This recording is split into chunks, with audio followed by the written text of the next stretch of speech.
Good morning, good afternoon, good evening. Whenever you're watching this, wherever you're watching this, welcome to another episode of the Draft Crush Show. I'm Edgar Salmingo Jr., joined always by Ricky Rains. Ricky, how are you?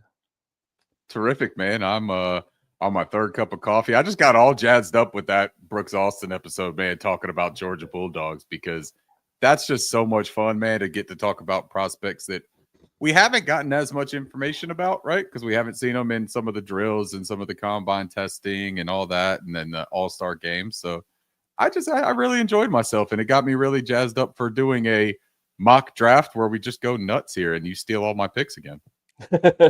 Well, Ricky is a glutton for punishment because this is a double-decker show slash episode day for, That's for right. Ricky. Plus, Panthers on tap tonight. So if you haven't gotten tired of Ricky yet, today will be the day where Today's the day, man. I'm going to Today's push the you day. all to the brink today.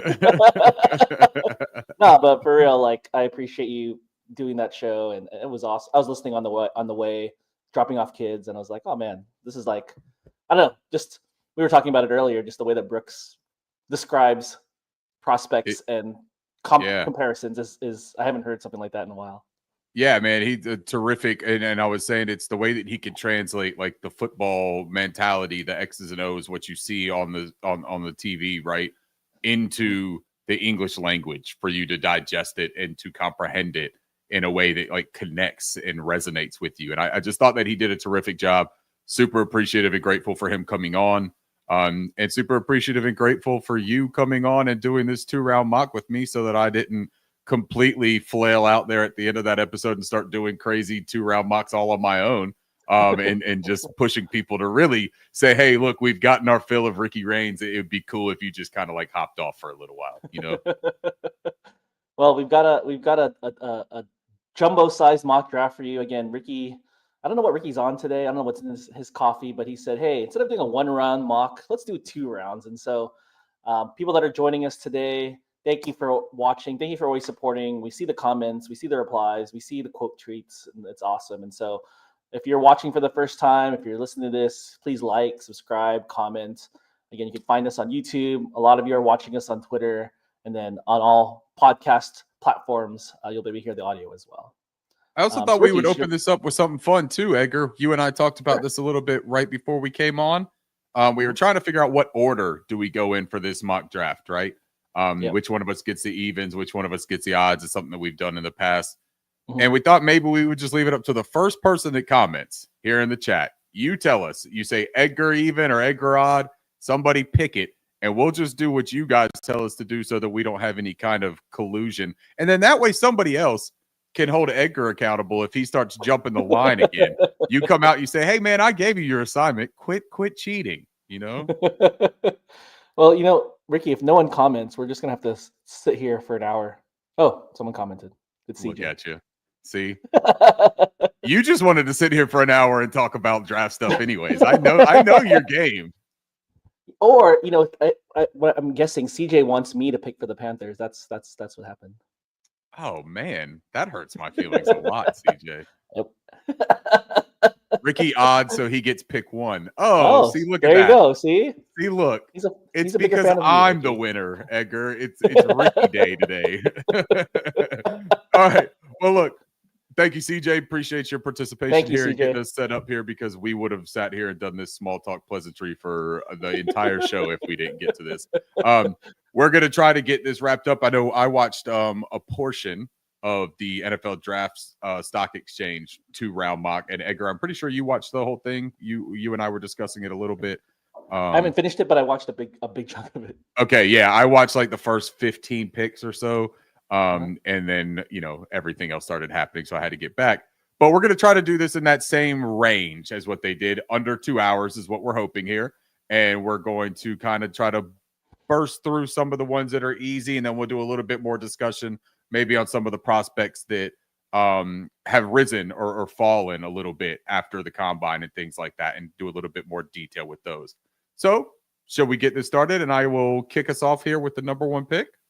Yeah, the people have spoken, Ricky. They have, yeah. You are in the throne, and you need to make the call for pick number 1. I'm the draft czar. All right, so pick number one for me. We've heard that the Tennessee Titans are open and willingly shopping this pick. I also think that they have a real need at quarterback. If they fall in love with one of these prospects, I think you could see that. Now, Edgar, we didn't talk about this. Are we going to do a couple of trades here if we feel like we can agree on them, or are we doing no trades in this one? Ricky, you are the person who concocted this mad experiment, so you should determine the rule. And I love it. I was cutting you off because I wanted to say we should tell everybody that we are doing this as if we were the GMs. Yes, 100%. This is what we would be doing. So, as the Tennessee Titans GM, here's what I would do. I would trade with the quarterback thirsty New York Giants, who we have heard are very much in the market to trade up and acquire this pick, or hope that one of them falls to them at 3. I think that they got to move up because I think that the Cleveland Browns would also jump at the bit to grab their guy. I'm going to make this trade. Now, for the sake of keeping some of this stuff, now, do we trade the second round pick? I don't think so. I think we'll give them the third, right? We'll give them 65 to move up 2 picks. And let's just call that even for right now, just to get this trade done. I don't know what the actual trade value is. If anybody has a table out there that they want to say what would have been better, by all means, correct me. I'm used to it. Offer trade. Okay. You mean you weren't prepared already? You don't have the trade value chart memorized? Isn't that really bad of me? Like we're a draft content show and I didn't even have the stuff prepared. God, the least thing you could do is memorize a trade draft. I haven't even been doing anything all day either. That's the thing. I've just been kind of sitting around twiddling my thumbs. All right. So first pick now, the New York Giants are on the clock. I am going to go ahead, find the quarterback of my liking, which is going to be Cam Ward. I think that Cam Ward has the big arm talent. I think that he has the winning intangibles. I think that his experience is going to pay dividends. I think that teams are pretty comfortable with him being quarterback 1. I don't think that Shedeur Sanders is as bad of a prospect as people talk about, but I do think that Cam is clear quarterback 1 for me. So I am going to take Cam Ward to start this off. All right, I agree. I'm a big Cam Ward guy, and it would be a great pick for the Giants. And if whatever they trade, I feel like it'll be worth it because they need it. Number 2, Cleveland Browns. I'm taking Abdul Carter, edge out of Penn State. 1 of 1, generational talent, but I don't want to overhype him. But I do say that compared to this draft class, I feel like he stands out as above his peers. Ricky has kindly put up his PFF profile, and just I think Travis Hunter is also in contention. I really do think, and this is another conversation, or could be its own episode, Ricky. Like, if you draft Travis Hunter, who I think is like an incredible athlete, right? Like, yeah, you have to know what his primary position is, right? Like corner or wide receiver. Yeah. If you have, let's just say you're a team that has a need. Let's just throw a team out there, the Carolina Panthers, right? Okay. Like they have a need at wide receiver and quarterback. So like, do you just draft him? You're like, well, he's gonna fit somewhere, or do you think? Hell yeah. I gotta value him as just one position, and be like, okay, if he plays another position, that's like bonus. But like, I should look at him as wide receiver Travis Hunter or corner Travis Hunter, because just saying he's a weapon and whatever, that's great for us draft guys. But if you're a team, I gotta slot him somewhere. I gotta put him on a depth chart somewhere.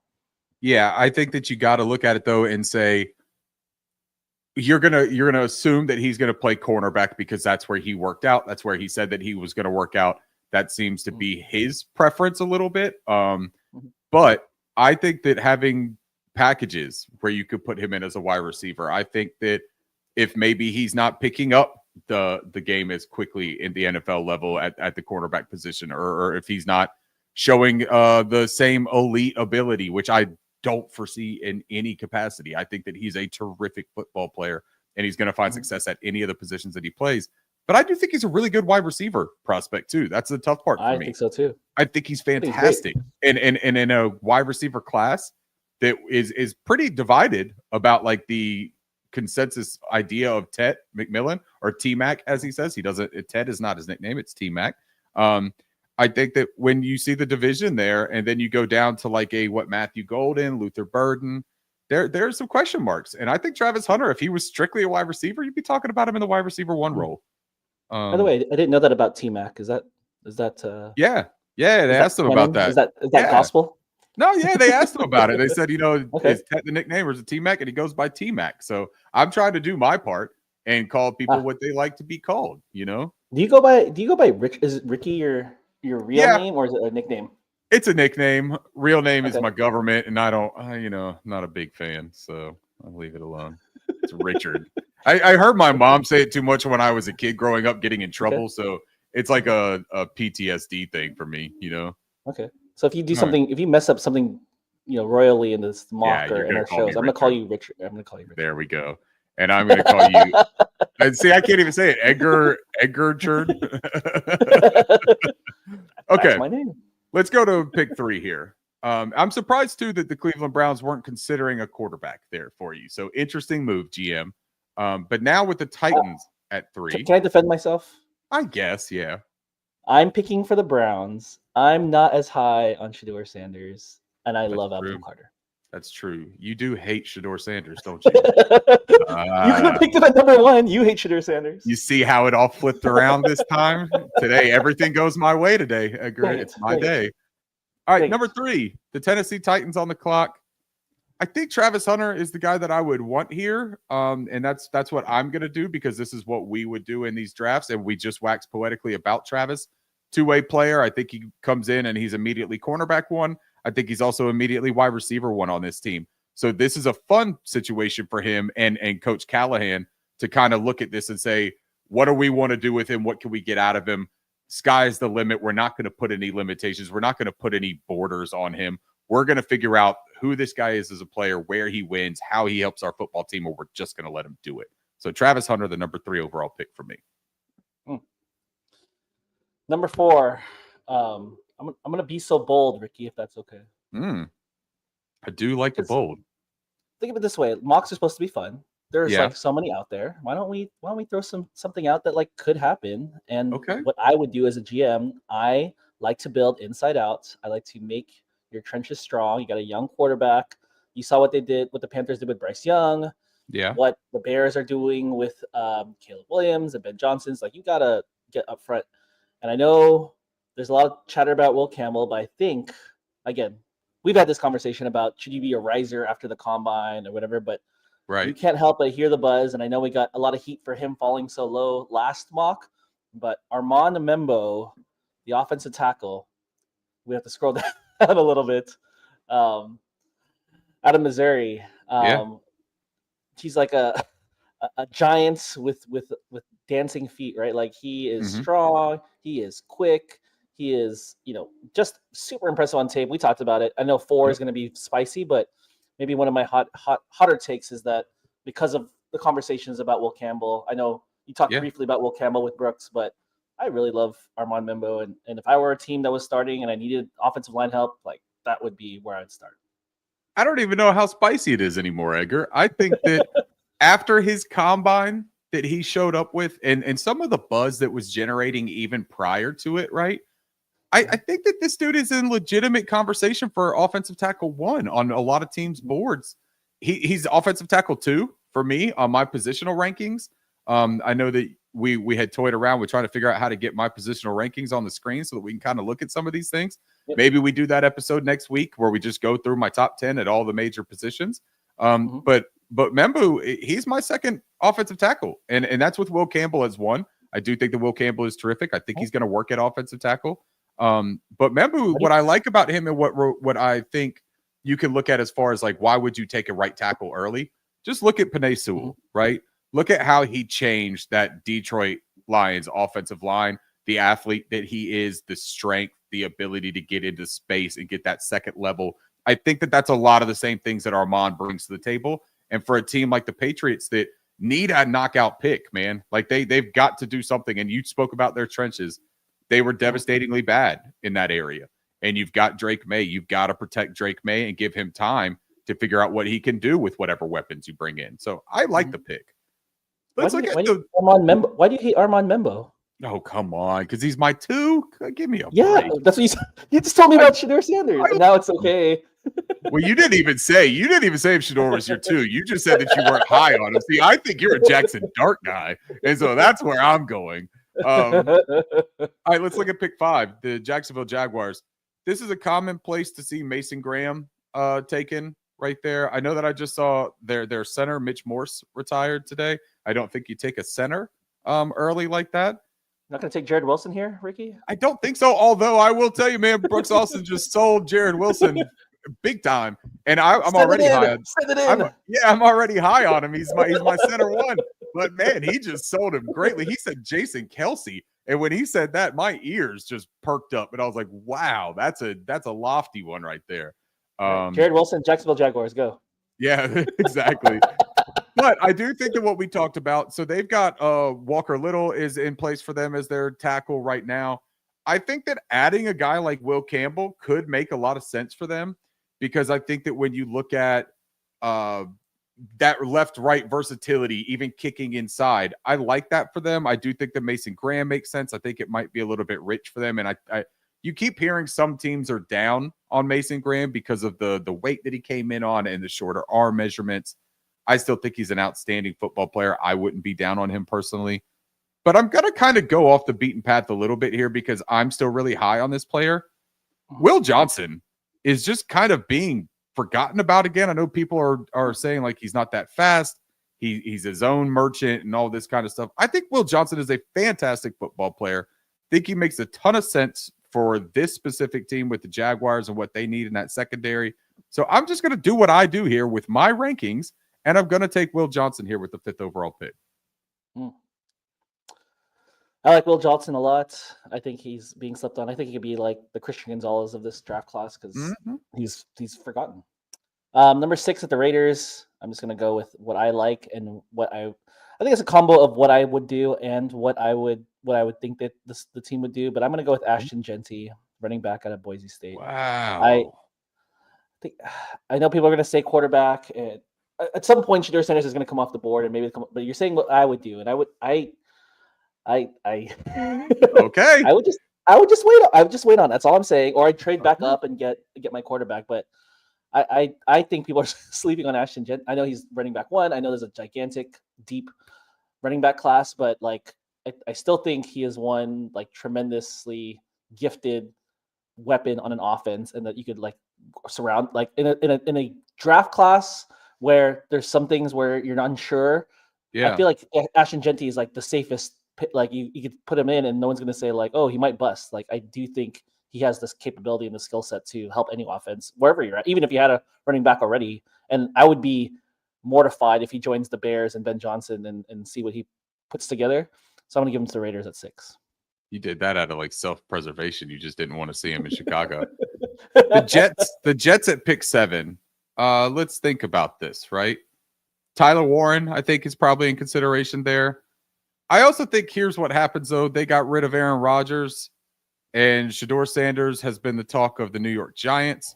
What if he ends up in the Meadowlands and Shedeur is throwing to Garrett Wilson, and they can kind of build that offense with these 2 young guys? They got Breece Hall at the running back. I think that when you're looking for that identity, and I know that they have Aaron Glenn now as their coach, so maybe you look at a defensive player. But if I am the Jets, I like the idea of starting my tenure with a new head coach and moving on from the Aaron Rodgers and the Devontae Adams saga, right? Moving on from the old folks trying to have their, Tommy Lee Jones go into Las Vegas kind of moment, if you will. Instead, you're getting the young guys who are bringing the vibrance and the life back into the Meadowlands and that Jets franchise. Give me Shedeur Sanders at 7. I get the Panthers. You do, yeah. And you've got a board here that you got to pick from because you've got T-Mac and Mason Graham. You're going to piss somebody off, Edgar. I know. And I'm not going to be pissed off because I'm sprinting Mason Graham to the podium. To the left. Wow, no thought about T-Mac, huh? I like T-Mac. I also like other wide receivers in the class, but for me, I just really love Mason Graham. So I know we'll always tease each other about why do I hate T-Mac? I would take T-Mac. If Mason Graham was gone, I would take T-Mac, but Mason Graham to me is an upper level ability in terms of stopping the run, rushing the passer. And I know we've been chattering a little bit about what if they pick somebody up in free agency. I just think I think he's top level. Him, T-Mac, Will Johnson, I don't know. People say draft fatigue, but obviously you don't have draft fatigue, Ricky. Like you could do this all day. I don't have draft fatigue, and I love like these top level players that people are slowly slipping. It's like, hey, these are Will Johnson. We're not that far away where people thought Will Johnson was the number 1 the number one player in this draft Right. class. Right. And T-Mac, like when he started the season, everybody just felt like he was, one of the best players in all of college football. And so Mm-hmm. I really like Mason Graham. I'm trenches in, right? Start inside. And so if I happen to have redundancy in the trenches, like, oh, you have too many pass rushers, you have too many good offensive linemen, defensive linemen, like, sorry, like that's the way I'm going to run my team. Well, so then I'm going to go ahead and give T-Mac to the New Orleans Saints, because the Saints have been in salary cap hell for years. They're going to continue to be in it for a couple of years. And so bringing in a premier player at that position that costs that much money to do so, and having to trade draft assets, whatever it may be, you're not looking at getting a wide receiver one in there for some time in that way. Chris Olave has had his health issues. Rashid Shaheed is not necessarily a lock to be on the roster after this year. I think that he's a free agent after this year. And I know that a lot of people like Tyler Warren there, but giving T-Mac to the New Orleans Saints gives them a little bit of a foundation and to find out what their offense can be. So I think that that's a pick that Panthers fans like myself will not be super stoked on, because I don't want to have to face him. So now you're going to face Mike Evans, Drake London, and T-Mac. So basically our entire existence in the NFC South is stopping the 6'5" wide receivers. By the way, CJ had a great, he was on the same page as I was. So appreciate you, CJ. At the next pick number 10 for the Chicago Bears. I know I'm going back and forth, and I know that we're still pre-free agency, right? And we still don't know how cards fall, Right. so we forgot to mention that. I don't know when people are listening to this, but as we're mocking here, we have no idea if needs are filled already through the free agency. The Chicago Bears already made two big moves in terms of trades for Jonah Jackson from the Rams and then Joe Thuney from the Chiefs. Why not just go all in? I would take Will Campbell for the Bears. Figure it out later. Yeah. I know they have needs elsewhere. If you're Ben Johnson, and just the trademark of why the Lions offense has been successful is because he's had a gigantic advantage of having an offensive line that he could do whatever he wants. And so Will Campbell, whether it's tackle, where it's guard, again, redundancy. Let's just say somebody gets injured. I don't want anybody to be injured, but like you're covered and you are assured that you have an offensive line that can run whatever between, but that's protecting for Caleb Williams. Like they'll be fine.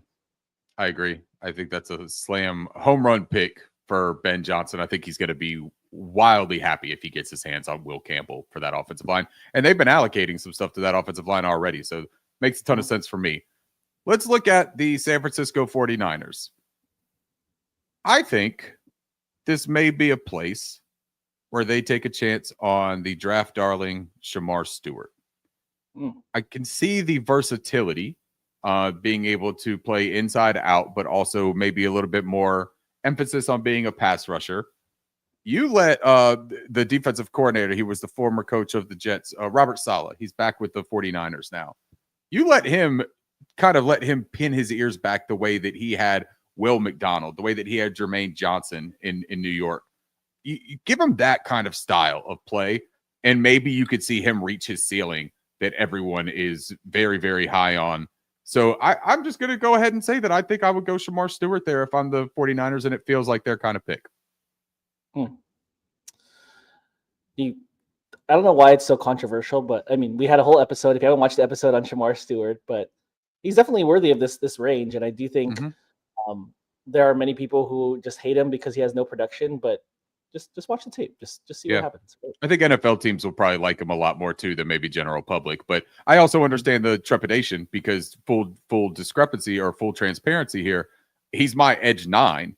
So while I took him here, it's because I like that fit and I like the idea of San Francisco being able to get the most out of him. I do think that fit and where people land play a huge role in a prospect's like development and soon impact, immediate impact. And I just feel like that's a really good spot for him, that I could see there being mutual interest and actual like trajectory for him to reach that ceiling. For the Cowboys, gosh, there's so many different ways I can go here. We can go spicy. We can go what I would do. I guess I'll do a combination of what I think they would do and what I'd like. I think a Okay. lot of people are sleeping on Luther Burden, and I Ooh. know they already have CeeDee Lamb. I already know, they've been trying to find a wide receiver. They traded for Jonathan Mingo, right? So that you already know in the back of their mind they're going. I don't know if they're going to go hunting in free agency for a wide receiver, but we know they want a wide receiver. I think Luther Burden is another person who is like, is not last year, but last season had an electric season, and then everybody forgot about him because whether it's the offense, the quarterback, what have you. But like, he is like a phenomenal talent that no one wants to acknowledge because other people. You have to be first to somebody else. Like you have to be the first to say I saw Matthew Golden first, or I saw whatever first. And so Yeah. I think people are sleeping on Luther Burden. I think he's worthy of a top 10 pick. I think there are many other players that are really good too, but I don't know. I feel like Jerry Jones is kind of like the splashy guy. I think he's either going offensive line, like he's going to do a splashy pass rusher, splashy offensive lineman, or in this case, an offensive weapon like Luther Burden. Yeah. Luther Burden, I like him a lot. That's my wide receiver too. I could see them also looking at Matthew Golden as that speed option and liking his ability to play outside as well. But then you think about like when they brought in Brandon Cooks, they want a guy that can provide those deep shots, but also provide some yak. And that's exactly what Luther Burden does. And he does it at a very high level. That would make that offense dangerous. I could also see them being kind of intrigued. Like they just had their offensive guard, Zach Martin, just retired. I could see them being intrigued with the guy like Tyler Booker there, and getting that kind of like stalwart there at the offensive line position. But we'll go Luther Burden there since that's what you like. Not Tate Ratledge, Ricky. Oh, I'm a Tate guy. Like that's my guy. But again, I'll reserve that for another time. Now for this one, the Miami Dolphins. Man, this is tough because the board falls in a way that I think they have some real options, and some really intriguing ones. But again, maybe it's recency bias here that I was just speaking with Brooks about this player. But Malachi Starks in this defense, and we know that Javon Holland is reported to have a lot of interest in the free agency market, with 3 teams willing to pay in that $15 to $20 million a year range. They're going to need somebody on that back end.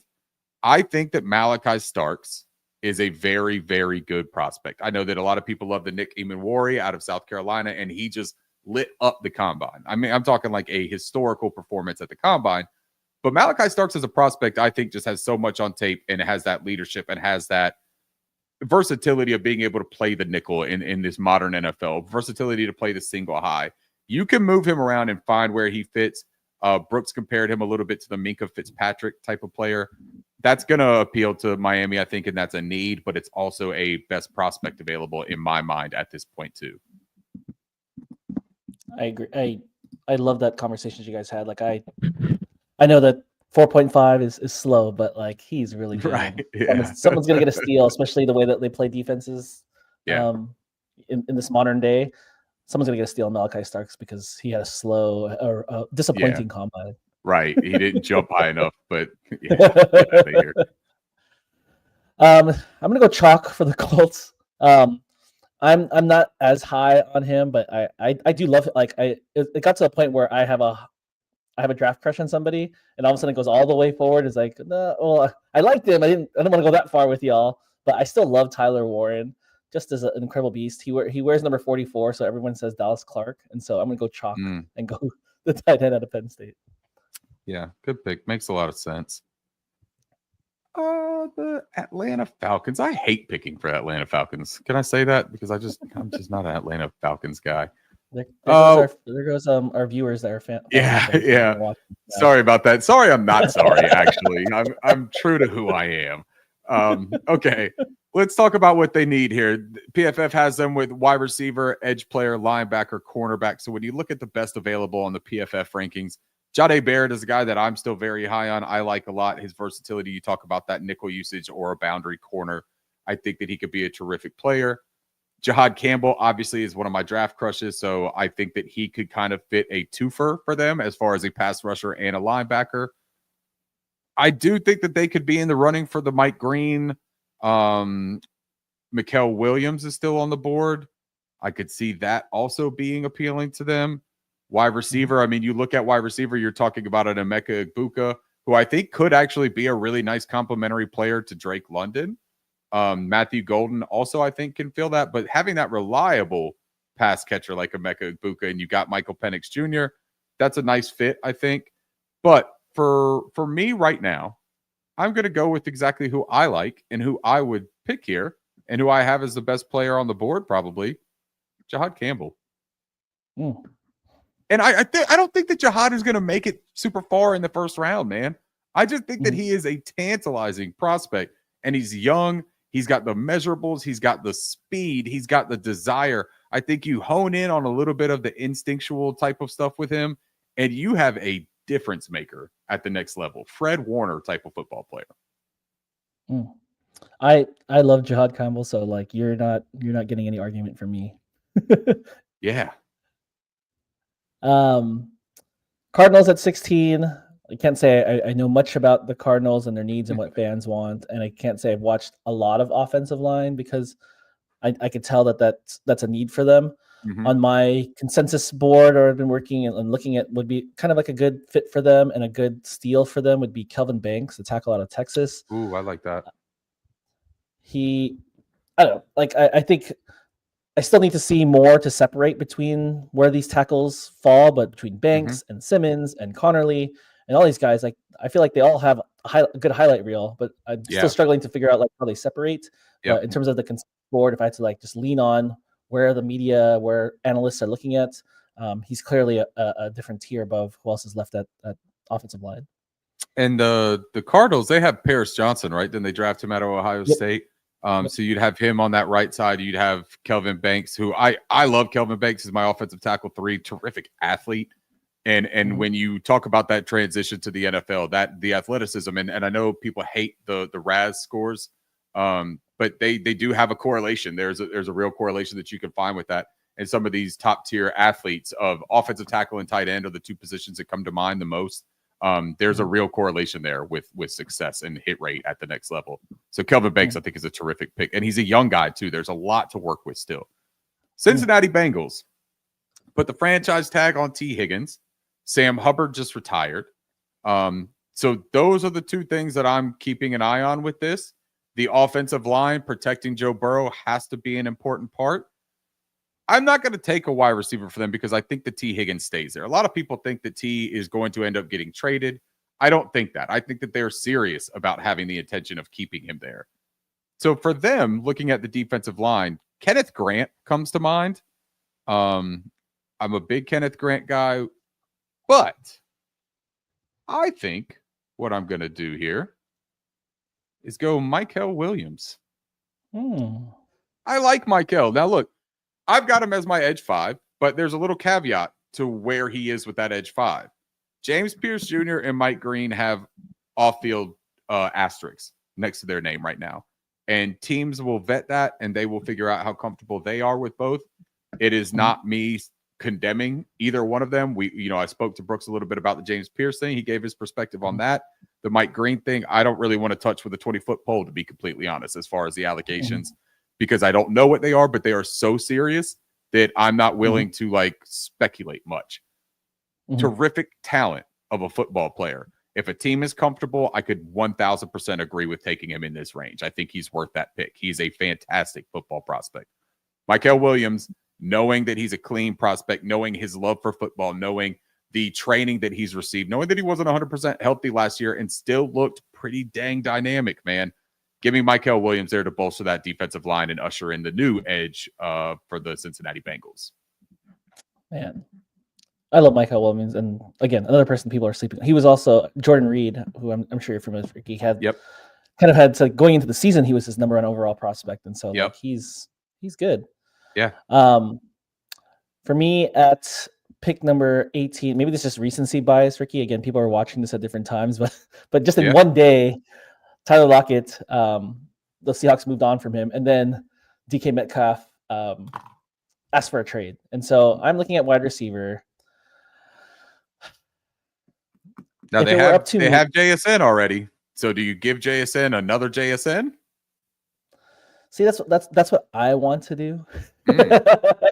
Well, think of it this way: like they did play together, and so there is something to be said about continuity, how you deploy your weapons. Yeah. having multiplicity at the wide receiver spot. I know some people say you need. CJ Stroud said this last year. You should have someone who separates, someone who's a vertical. It's Yeah. like a toolkit. You can't have 10 hammers. You have to have a hammer, Right. a screwdriver, a saw, right? Yeah. And so maybe people will flame me because it's not a good fit or whatever, but I'm going to take Emeka Egbuka because I think, again, everything I said about Ashton Genty about not failing, like I don't know how Egbuka could be he has to be a productive player in this league. I don't know if he's going to be a wide receiver 1 or whatever, but like he's just too talented. And I remember watching his interview at the combine, and I was like, he talks like a pro already. I think a lot of like the previous Ohio State quarterbacks have him up there with like Chris Olave and Marvin Harrison and JSN as people who are really, really good wide receivers. And you already have someone maybe in the room that's advocating for him. So I'm going to go with Egbuka for the Seahawks. Like it.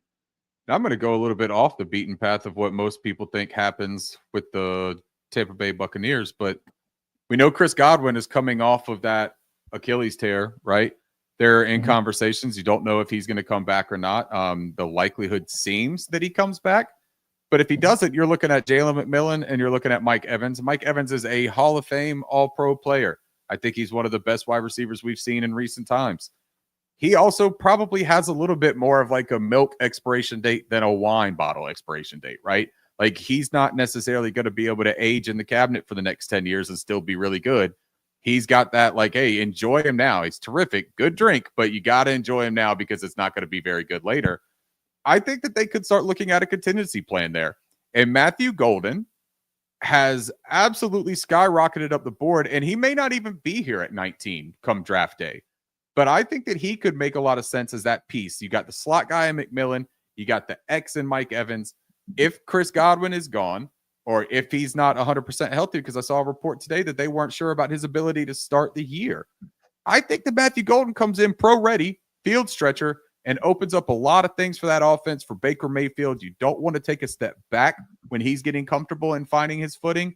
Let me make a strength a strength, right? Let me strengthen a strength. That's one of your draft philosophies that we talked about in our inaugural episode, right? Give me Matthew Golden here, man. I like it. I like it too. I like Matthew Golden a lot too. So I'm, again, not complaining about any of your picks so far. Okay. Denver Broncos, I like. I'm gonna tell you what I like, and then pick somebody completely different, Ricky. Oh, perfect. I like Colston Loveland. You see, I went like there immediately. Yeah, you know me. I like Colston Loveland. I think I think he's in contention with Tyler Warren for tight end 1. Just saying, but someone's falling too far, and I know part of it is because of the way that it's listed on the big board for PFF. Yep. And I also know he's in contention for a top 10 pick, and who knows where he fits, and who knows, where teams see him in terms of the NFL level, where he translates. I know you had a great conversation with Austin, but I would go with Jalen Walker here, because when you talk about making a strength to strength, Denver has had an impressive defense last year. Then you pop in a leader and a productive player like Jalen Walker, like just load up with good players. Again, maybe they go Colston Loveland, maybe you help out Sean Payton because that's what he likes, but the value is too hard to pass up with Jalen Walker. It's too far. This is also, I agree. And this is also a range, though, that at pick 20, you're a lot more comfortable with maybe not having this defined role and knowing exactly what he is, and just kind of hoping that your defensive coordinator, who did a great job with the pieces that he had last year, right? It's Vance, I believe, is the coordinator there in Denver. And he's just did a really nice job. And Jalen Walker, I think, when you look at like Nick Bonito there in Denver, he's more of like a pass rush specialist, right? His run defense isn't exactly his calling card. They don't necessarily want him in on all those downs.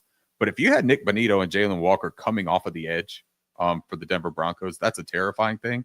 And Jalen can stay on the field as an off-ball backer and as a run defender as well. So like that pick, man. That's an interesting one. Pittsburgh. You did. Yeah, you got me. The Pittsburgh Steelers. All right. They need a quarterback, but I'm not going to force that. I think Justin Fields is a better solution than any of these guys that are on the board right now. I would re-sign Justin Fields if I'm Pittsburgh, which right now I'm supposed to be cosplaying the GM of Pittsburgh. So I signed Justin. He's my quarterback. Wide receiver is definitely a need for them. I very, very much like Jaden Higgins. I don't know that that's necessarily the route that they would go here, so I'm going to hold off on that. what do I do here? I'm so nervous because there's you know what? No. Give me Jahdae Barron. Let's just simulate to end. Yeah. Just finish this. Let's just go quickly. This has been a great show. Everybody have a great rest of your Thursday. No, you know what? Give me Jahdae Barron, because we were just sitting here talking about this, about sometimes a guy falls and it's not necessarily that like he's this perfect fit and he's going to be like the guy that they were hoping they would be able to draft. I think that Jahdae Barron is a guy that no matter what team he goes to, you're going to be able to figure it out. And if there's one thing about the Pittsburgh Steelers, they know defense. They know how to get the most out of their defensive players. Jahdae Barron gives them a chess piece to kind of couple with Minkah Fitzpatrick back there. And then you got Joey Porter Jr. on the outside. This is the nickel corner that you can move around. This is the complementary piece to Joey Porter. And this is the Swiss Army knife that I think can unlock a lot of things. I think he's a good blitzer as well. I think you can send him off of the edge. So, yeah, give me Jahdae Barron here. I'm surprised you let him fall. He's a big draft crush of yours. I'm surprised you let him fall. He is, man. And I've been really high on him, and I've wanted to put him in multiple of these other places. Like, I almost took him to Tampa, almost let him go to Denver, but, you know, I don't know. For the Chargers, so again, recency bias. Just yesterday, they talked about how they're moving on from Joey Bosa, and these people are falling. And I think we've talked about a little bit about some of the off the field whispers that are going on between James Pierce Jr. and Mike Green. But then again, recency bias. You just had the conversation with Austin, and you just talked about what if James Pierce is that type of guy where his quote unquote off the field issues are, you know, technically like, you know, his attitude or whatever. It's not off the field like drugs or criminal, right? It's really just people are talking about his attitude. And then you put him in an environment where he's going to fall in line. I think Jim Harbaugh would be the perfect head coach to take a James Pierce and just take him for, 5, 8, 10 years and feast because he fell because of this. And then you just need someone who is a leader of men that people will respect, that he makes people fall in line. I think you need to have that type of head coach to maximize these types of players. And so I would draft James Pierce for Jim Harbaugh on the Chargers. I love the fit. I wonder how much Jim Harbaugh would want the challenge, right? Of maybe having somebody who could be combative in the locker room, maybe can have the temperament of if things aren't going well, does that cause the schism in the locker room that you want to avoid with a relatively up and coming team? I mean, I know they have Justin Herbert, but a lot of their pieces that they're putting together, it's only their second year under Harbaugh. Like, does he maybe want to keep it a little bit more docile in the locker room? But he 100% as a leader. So if you're going to get the most juice out of the squeeze with James Pierce Jr., I like the prospects of getting it there. And it's a good fit, and it gives them a playing opportunity. And they potentially have lost Khalil Mack and Bosa. So there is a real need for a pass rush and a disruptor on that defensive front. So I like it. Okay. Green Bay Packers. Here's where I'm going to make a splash.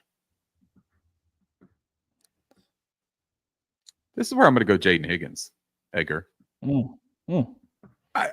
Listen, I know that Jaden Higgins is not this burner, and I saw a Twitter page that had called him an elite separator.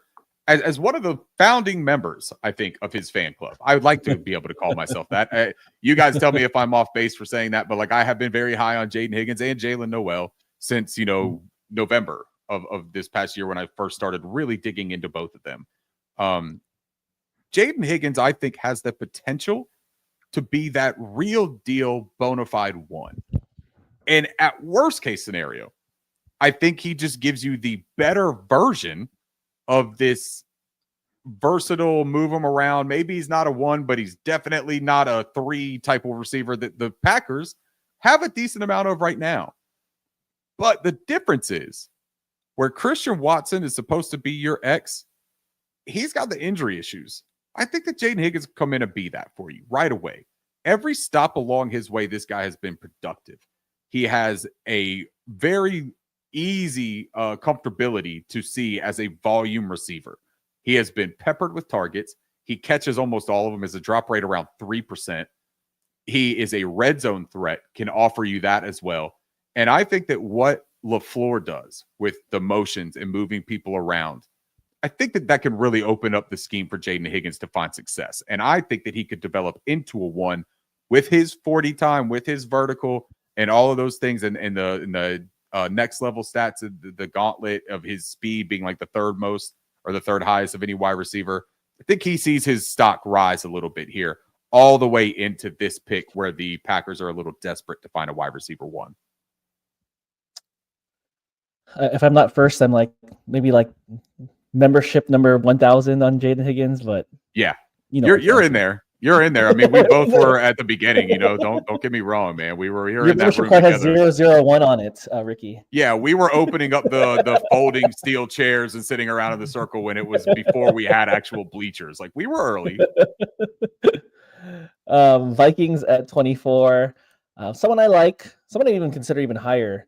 First of all, talking about someone who I wouldn't pick, I know that running back is going to be in consideration here. Yeah. Aaron Jones is probably returning, or if he hasn't signed already. But I bailed inside out. I like the interior. Someone who I like on the interior that has fallen here and probably is also in consideration for other people that we've passed, other teams that we've mocked for earlier is Kenneth Grant out of Michigan. Yeah. I don't know. Maybe I'm just an old head and remember the Vikings always having very strong interior defensive linemen. I'm thinking like John Williams, Randall. Yes, John Randall, the Williamses, and just Kenneth Grant is just an incredible specimen. I think he'd be a fine fit and a good pick for the Vikings. Like that. I think Derek Harmon also makes sense for them there because I agree with you on that defensive interior. Depends on like what it is that they're really looking for. I think Derek gives you a little bit more immediate pass rush, but Kenneth has the goods there too. So I like that pick a lot. Let's go to the Texans.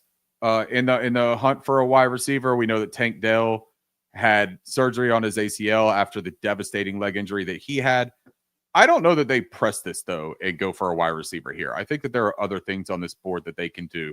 Now, when you talk about their offensive line, they overachieved in CJ Stroud's rookie year. That scheme took a step back last year. We saw Bobby Slowick get canned for it, right? And that's crazy because Bobby Slowick was in contention to be a head coach in the NFL after his success that he found in that rookie year. And now all of a sudden he's not even an offensive coordinator anymore in the league. Life comes at you fast in the NFL. And with that in mind, I think that they know so do defenders. Defenders come at you fast in the NFL too. And we need to protect CJ Stroud. If we believe we've got this guy and he's our guy, we got to protect him. So I think what you're going to see is Tyler Booker is the big draw, is the big fish in the interior of the offensive line. I think they need to bolster that. I'm not down on Juice Scruggs, their center. I think that Juice Scruggs can actually play. I like him, so I'm not overly concerned about the center position yet. But I think Booker comes in, fortifies that pass protection. He's going to help out. You put him next to Laramie Tunsil over there on the left side. You're talking about having just a brick wall, right? I mean, that's a fantastic combination. So I'm going to draft Tyler Booker here at pick 25. The Rams at 26. For fun, I would like to take Colston Loveland, but again, I'm thinking about how I would do it. Again, I'll just keep saying inside out. I'm here in LA, so I hear Rams fans all the time about what they want and what annoys them, and they always talk about how they really want offensive line help, and it just sucks. And they have a need at tackle. There's someone who's fallen a little bit. I don't know if they would actually fall on draft day, but Josh Simmons out of Ohio State is probably one of the higher tier tackles that are still up on the board. And so even though it's not as fun as a Colston Loveland, I'll go with Josh Simmons for the Rams. Like Josh Simmons a lot. I think his tape is that of a real offensive tackle one type of player. Everything that you've heard about the injury, they did confirm it was a patella tendon, which is a tough recovery for an offensive lineman. But everything that you heard after that confirmation was that the recovery was going extremely well and as well as it could be going. So if that works out there, that's a really great value pick. I would have a little trepidation still personally. I have Josh Connerly right there with him. So that's a tough one. The Ravens, here's what people are not going to like to see happen. And this is what happens almost every single year, right? Is that somebody drops to the Ravens, somebody drops to the Eagles, to the Chiefs, all of these premier football teams, they get better every single time, right? Mike Green is a guy that talent alone, I think, is a top 10 to top 15-ish type of player in that range. think you give the dynamic pass rusher to the Baltimore Ravens, let them figure out what to do with him. Just I'm going to keep it really simple here and just say that's a dynamic pass rusher going to the Baltimore Ravens, and that's terrifying. You already know what's going to happen, Ricky, so might as well just manifest it's going to happen. Yeah. I don't know if you see you're watching these comments, Ricky, but DJ said Higgins is this year's Polk for Ricky. Oh no, don't put that on him. Don't put that on him. Hey, look, I still believe in you, Jalen Polk. You're going to come back this year, man. Give him hell, Jalen. And then another question, or our good buddy Doug, while we're at it, since you just picked Mike Green, he's asking, do you really think Pearson Green fall this far? I think that the character concerns are legitimate, man. I mean, think about what we heard from the combine, right? I believe it was Corey Keenan that had the article about kind of like gathering information from people that he spoke to during his time in Indianapolis. And it was that James Pierce Jr. had the worst character concern profile of any prospect, is what he gathered, kind of. And that's coming off of the allegations surrounding Mike Green being incredibly serious, criminal, and from a moral standpoint, right? And so if you're telling me that James Pierce has teams just as scared, yeah, I can 100% see both of these guys lasting to the first round. The report then was that they could see James Pierce lasting through the first 64 picks. So us taking him at 22, I think is kind of saying, look, this is a very talented football player that has some concerns off the field. And Mike Green's very similar to me. I know that we had Devin Alexander was on the show, or Devin Jackson, not Devin Alexander. I'm sitting here looking at Darius Alexander. I apologize. Devin Jackson was on the show this week as well. And we asked him about Mike Green because that was his draft crush that he profiled.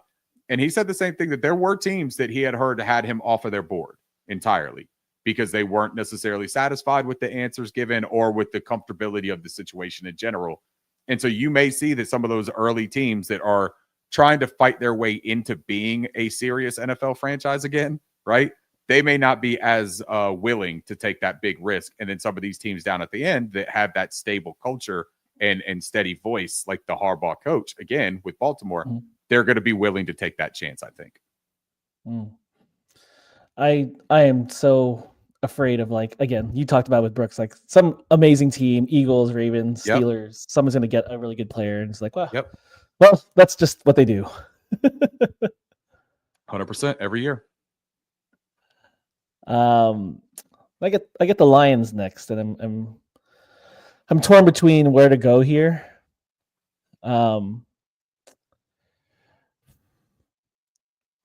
I would like to go. You want to see any positions or anything like that? No, I mean, okay, I'll tell you my thought process here. Like, okay, I know it says here needs interior. So, like, if center and guard are challenges. We just talked about Jared Wilson. Maybe you want some more flexibility. We could talk about Gray Zabel, even Tate Ratledge. We just talked about him. So those are the people I'm thinking about. Offensive line and defense. I'm looking at guys like Derek Harmon, Walter Nolan. Like, just last year, like what I remember from the Lions is that their defense was so decimated by injuries, and so it'd be nice to just gather some depth. But I'll go with a draft crush. I'll go with who I would like to pick. I'm going to go with Donovan Ruwaku out of Boston College. Yeah. I don't know if he fits their scheme and what they want to do, but when Aiden Hutchinson was injured, when all these things were happening, he's a draft crush of mine. I'm going to go with him for the Lions. You know what I think? You know what scheme I think he fits? An NFL scheme. Because you're looking at a dude that has about 25, 30, 40 quarterback pressures a year for the past 3 years. Like, sometimes I think we get a little too cute. You know what I mean? Like, don't tell me that a scheme is wrong for a guy who is going to make life miserable for quarterbacks. That's that's the scheme for a defensive end or a linebacker or an edge, whatever you want to call him. That is the scheme. So Donovan Ezeraku, I'm with it 100%. Higher on him than consensus as well. Think he's a legitimate player. The Commanders. Now, what move did the Commanders make? That's right. Deebo Samuel is in Washington now. So you got the Yak guy. Yeah. They just made a move, Ricky. It might change your draft. Did they really? They re-signed kicker Zane Gonzalez. So dang it. Okay, never mind. Keep that in mind when you. Andres is gonna hold tight for another round or two. You read my mind. I was gonna go kicker there. Yeah, But sorry. I want to save you. That's okay. We'll hold off. Now, look, I Okay, do know that okay. Jonathan Allen is a guy that they've had talks about trading, getting rid of. Wide receiver, I don't think is as much of an important position for them. They have tackle listed here. I do think the offensive line could be a area where they look to solidify. And I do like Josh Connerly here. I think Josh Connerly makes a good amount of sense for them. But losing some of the stuff on the defensive side, and you know, Frankie Louva did a really good job for them as an addition. Jeremy Chin did a nice job. And actually, even saying that just made me think of where I'm going to go here. I'm going Nick Emanwari for the Washington Commanders because I don't know that they re-signed Jeremy Chin. And maybe the reason for it is because they look at Nick Emanwari and say, why would we sign Jeremy Chin when we can have the better version and the more versatile version? And I think that's what some people believe Nick Emanwari to be, that or a Derwin James type of clone.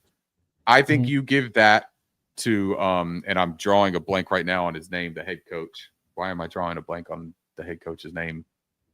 Old defensive coordinator from Seattle for Washington. Quinn. Dan Quinn. Thank you.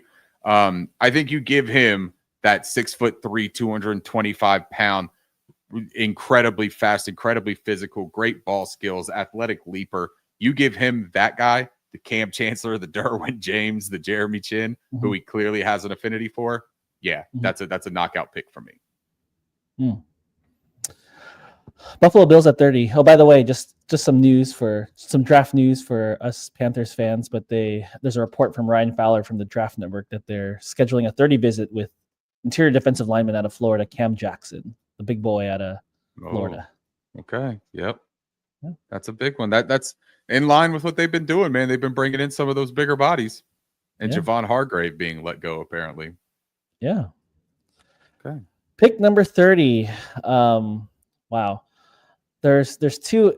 I'll go interior defense for them, but there's two big ones up here. Maybe I'll need your help, Ricky, in terms of who you like better and who you think's a better fit.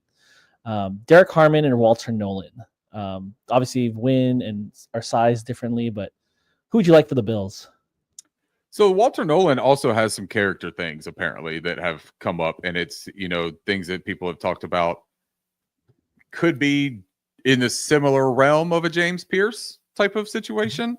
I don't know that that's necessarily what they'll do, but also I think that Derek Harmon kind of fits with when you're talking about creating pressure, but also having the length and stuff to play two gap system. I think that Derek Harmon makes a lot of sense over there. I would probably lean that way, although I have a slightly higher grade on Walter Nolan. That character and the personal off-field stuff does just give me a tiny bit of pause. But I think that Derek Harmon's a really nice fit there. Okay. Send it in, Derek Harmon to the Bills. Harmon. Let's do it.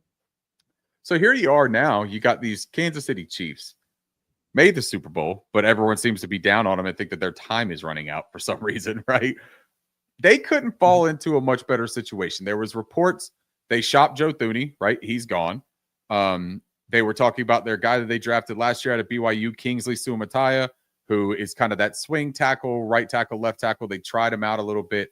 The conversation has been they're going to move him into guard and give him opportunity to be a much better player there. If you do that, I think that you have got to look at the protection for Pat Mahomes. That's got to be one of the priorities. And Josh Connerly falling right into their lap gives them a potential offensive tackle one, great athlete as a left tackle, something that they've kind of been looking for. I think you can kind of see the things that they've been doing, trying to find that answer. You get a cost control guy who probably could be also a top 15 pick, if you want my honest opinion. I think that just makes a world of sense for them, and I could see them going that route. Okay. I asked you the question because whoever I didn't pick for the Bills, I'm giving to the Eagles. I'm going to go Walter Nolan for the Eagles for all the talk we have about the potential of, whispers of having character concerns. Yep. Those guys you put on the Eagles with all these Georgia guys and people who just won a Super Bowl. Yep. I'm probably not going to hear any character concerns anymore. So I'm going Walter Nolan to the Eagles. Well, and they probably lose Milton Williams, right? In free agency. That's what the talk has been. Josh Sweat probably as well. Nolan doesn't necessarily fill the Josh Sweat role. I don't think that he's like a carbon copy of Milton Williams either, But you know what he is he's this dynamic weapon, a aggressive playmaker on the defensive front, and that absolutely fits the billing for what the Eagles like to do. Yep. All right, so for the second round, Edgar and I talked about it. I'm going to kind of like do most of the steering with these picks. We'll have conversations a little bit about them, and if there's a prospect that's still on the board that you like a whole lot, Edgar, let's talk about that, and let's discuss like how they could possibly fit with that team. But for the sake of kind of streamlining and doing things quickly through the second round, we're going to go ahead and let me commandeer some of it. All right, so the Browns. Who do we take for the Browns? We took Abdul Carter, right? So we've got Abdul Carter. We don't know what happens with Myles Garrett. They're still in need of a quarterback.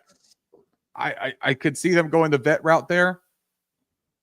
Tackle, maybe. Cornerback. Let's see what we got left on the board for cornerback.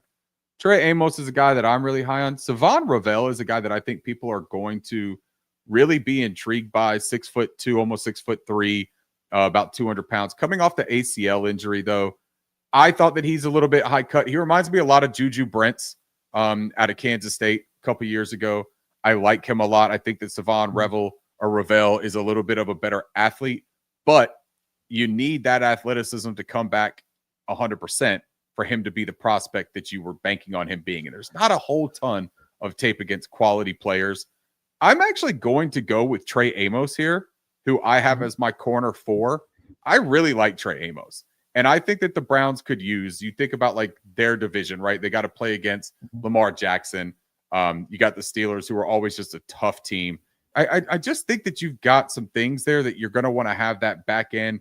The defensive interior is also a place I could see them allocating some resources to, but this is such a deep draft in that regard that I think you could get a premier first-round talent in Trey Amos right here at this pick 33. That's a question for you, since we're in this range here. Yep. I know someone who's been projected to go in the first round is Jackson Dart. So where would you personally, Ricky, where would you feel comfortable taking QB3? If it's Jackson Dart, if it's somebody else, I'm just projecting here, but whoever's your QB3, where would you say that's a good spot? That's a reasonable place to take it. I don't particularly love the quarterback class. I'm just not very high on any of them. I think the Cam Ward is a solid prospect, but I don't think the Cam Ward is even this like knockout home run prospect personally. Tantalizing tools and traits, and I do think that he's got the mentality to win. There's some inconsistencies. There's some of that hero ball that just makes me a little bit nervous. If I had to say, Jackson Dart is not my quarterback 3 either. I'm not even going to get into that right now. But if I had to say like a range of where I'd be comfortable, I think you could see a team that if they really like Jackson Dart or Jalen Milroe still has a ton of the tools, man, that teams are going to look for. I just think that there's a lot of work that has to be done with him. But if you were to get him at the end of a round 1, trade back up or something like that, and you get that 5th-year option where he could sit for a year, I think that that's a relatively safe place to go. And then I think that right here in these first 10 picks of round 2 make a lot of sense for teams that are either in the hunt for a quarterback, like let's say the Raiders right down here, right? I think that if they could have Saints, Titans. Yeah, the Saints. And the Saints are another team that, because, they're going to bring Carr back, but what do you do? That's not the answer. And then do you believe that Haener is the answer? Or do you believe that who's a kid out of South Carolina that they have that they didn't? Yeah, Rattler. He didn't play terrific. So I just don't know that they're going to think that that's the answer, unless there's some development and progression in the offseason that they're seeing that we haven't. But I think that they would be looking for competition bare minimum. I think the guys like Will Howard, Kyle McCord, even Quinn Ewers, I think is going to draw some interest from NFL teams based on the tools and the play style that he played in. But you watch Quinn Ewers at Texas, man. I mean, part of the evaluation we have with Matthew Golden and Isaiah Bond is, but you got to give him a little bit of grace. He played with Quinn Ewers. If you say that about a prospect, it's kind of tough to sit there and say you would allocate a high pick for him, right? At least in my mind. So let's look at the Giants then here. Who do we take? We've got the Giants took Cam Ward, traded up to the first pick to get him. In this scenario, we kept pick 34. I don't know how realistic that is or not. But if you keep pick 34 and you're back on the clock here, I think then you can start to look at weapons again, maybe. Weapons make sense if you're drafting a quarterback. I know Giants fans aren't happy with their offensive line play last year. So there's some options. I like Ursery, the tackle out of Minnesota. Gray Zabel, I think that he's dropped here. He's widely considered a first-round prospect. I just don't know, more of an interior prospect, I think. You kick him inside either the guard, or there's a lot of talk about him playing center as well. I think that that's a situation. Marcus Bowe is a guy that I like a lot down here, but again, I think that's a kick inside. I'm going to say Donovan Jackson here for the New York Giants.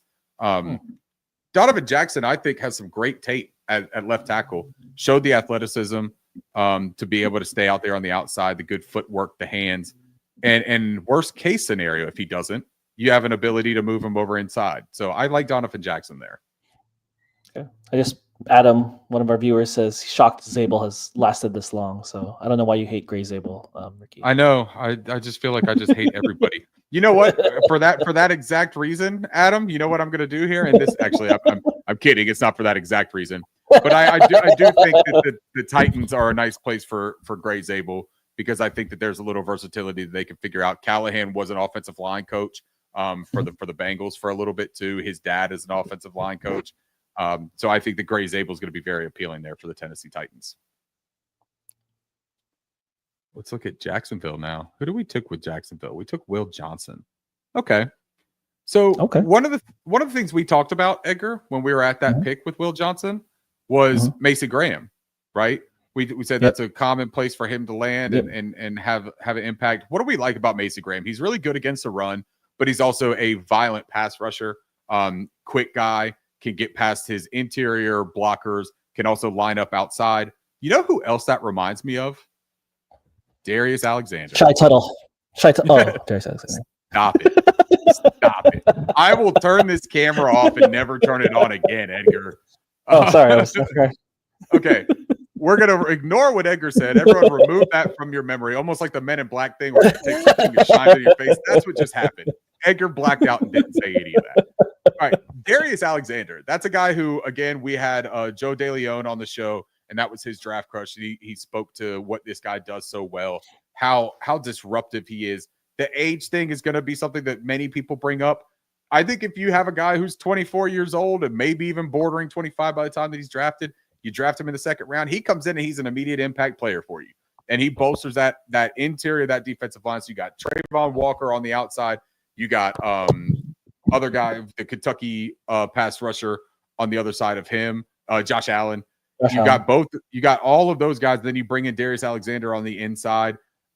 We drafted Will Johnson with the first pick. You're doing a lot of really good work with that defensive side of the ball, I think, for the Jacksonville Jaguars. I like that pick a lot. For the Raiders, you took Ashton Jeanty. So here was my thing with the Raiders at 6. I could have seen them taking Shedeur Sanders at 6 to get their quarterback of the future, with their eyes kind of peeled for Omarion Hampton or even a Caleb Johnson or maybe even a Travion Henderson. However they have it graded, I have Omarion Hampton as my running back too, and I could see a team being enamored with him early in the second round. But since you already got him, I don't know how much longer we can let Colston Loveland fall, but they're not going to take a tight end for the third time in a row, right? Like, they're not going to do it. Why not? Let's get spicy. Yeah, why not? I know. There's plenty of reasons why not, though. That's the problem. Let's look at the cornerbacks here. I think maybe this is a place for Savon Ravel. I think that first-round talent, the Raiders like their size, speed guys. They like the playmakers on that side of the ball. I'm going to go with Savon Ravel here and think they take a chance on a first-round prototype talent that has a little bit of injury concerns, falls out of that first, but falls right into their lap there. All right, Patriots. What did you do? What did we do with the Patriots? I've only did amazing picks, so I got the that's right. incredible Armand Membo. I should just know that if I get to an even pick, it's going to be a terrific first pick that I'm playing off of, right? Okay, so let's look at this. Pick 38. The Patriots have to find weapons, and why not Colston Loveland? What if they get their new tight end in New England to go with Drake May? Drake May gets to throw to the Travis Kelce mold of a tight end, as opposed to the Gronkowski mold. You want to give Drake May Omarion Hampton? I'm just No, I'm because just when you I'm heard banter. Vrabel, well, let's think about when we heard Vrabel talk about what he wanted for Drake May in that offense, right? He talked about a big catch radius, a large target, a red zone threat, all of those things. Colston Loveland technically has the tight end position label, but he plays the game like an oversized receiver. This is the more fluid route runner. This is the more speedy. This is the more agile guy that could probably create separation right off of the line. A little bit better than Tyler Warren. I think he's much more proficient as a slot tight end. So I think that he makes a ton of sense there. Give him weapons, give him that security blanket. Colston Loveland, if he had a better quarterback in college, I think he'd probably, no way he's on the board here for us. I don't know that he's on the board in real life anyways, but let's go Colston Loveland there. Okay. Bears. We took Will Campbell, right? Yeah. Mm-hmm. All right, Chicago, 39. Chicago, I think, is a perfect place for Omarion Hampton. I also think that Chicago makes a lot of sense for another running back, and that's Travion Henderson. Because when I watch Travion Henderson play, I get some fairly Jahmyr Gibbs-ish type vibes, right? I don't think that he's the level of contact balance and physical player that Jahmyr Gibbs is, but you talk about the explosiveness, the ability out of the backfield as a pass catcher. I think that that's definitely where he is. Omarion Hampton, though, gives them the floor of that David Montgomery, but a more explosive type of David Montgomery. This is a bell cow. Omarion Hampton is a legitimate bell cow. And if the Chicago Bears and Ben Johnson have allocated all of these resources to their offensive line, we know that they have Rome Odunze, they have DJ Moore, and Keenan Allen is still going to be there. And then they've got Caleb Williams.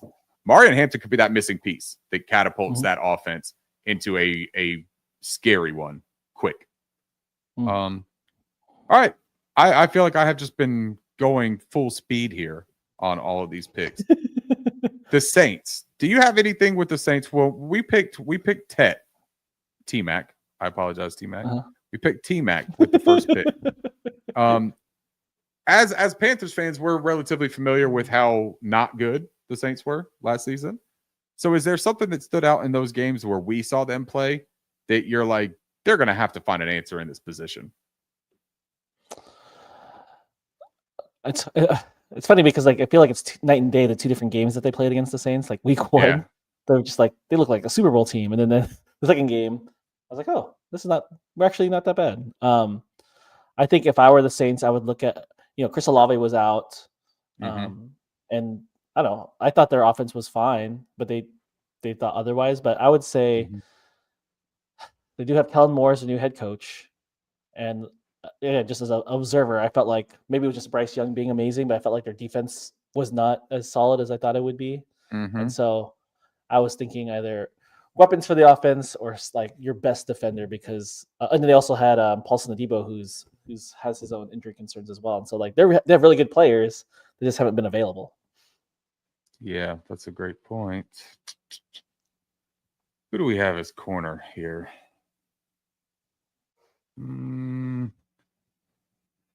Darian Porter.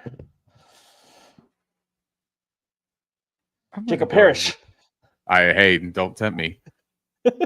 Don't tease me with a good time. Azaria Thomas is what I'm going to do here. I think that this is a really good man corner, and he's young. I think he's going to be 21 too on draft night. Yeah, maybe even a tiny bit under. This is the guy that can grow into an absolute cornerback one. We know they traded Marshawn Lattimore midway through last season as well. I think they're going to want an answer there, especially when you talk. We just spoke about the wide receivers that are going to be in this division, and for the Panthers, they're kind of the ones still trying to plant their flag on the moon, right? Everybody else seems to have it, and then they got T-Mac, so that kind of bolstered theirs. Imagine sharpening iron in practice with T-Mac and Azaria Thomas on a daily basis. You're going to get the best out of both of those players. So let's go that way. The Bears are back on the board, and I hate this so much because the Bears are on the board with the Carolina Panthers pick here. Right? Yeah. The previous one was. The previous one. Oh, but God, it still makes me sick to my stomach that they have that pick. I think they've got to find a pass rush still. The Bears do. And this is a place where I am very high on this player, Nick Scorton. Again, he's one of those guys at the defensive system that he played in at Texas A&M responsibilities that they asked him to do, I think kind of limited his counting statistical production. But little fun fact here, what I do like about Nick Scorton, and this is no knock on Shamar Stewart. I don't mean this to be like an unintentional shot or anything of that nature. But you talk about how Shamar Stewart just wasn't able to thrive because of the system. He had like 5 sacks his entire career, 4.5 sacks his entire career there at Texas A&M. Mm-hmm. Scorton came in his first season and put up 4. And he still had the run defense responsibilities. He still created just as many pressures. He was still just as disruptive. And I think that when you look at him and you look at the Purdue tape for Nick Scorton, this is my edge 4. And I think that some people will see him sliding and assume that it's because he was overhyped in that year in Purdue. I think they had him playing a little bit over. He came in at 257 pounds at the combine. That's also a significant development for him, I think. So give me Nick Scorton there to bolster that pass rush for the Chicago Bears. Jets. I have someone I like for the Jets if you're going interior. If you're going defensive Please. Interior. Yep. Tyleik Williams at Ohio State. That's a great Tyleik fit. Williams, sorry.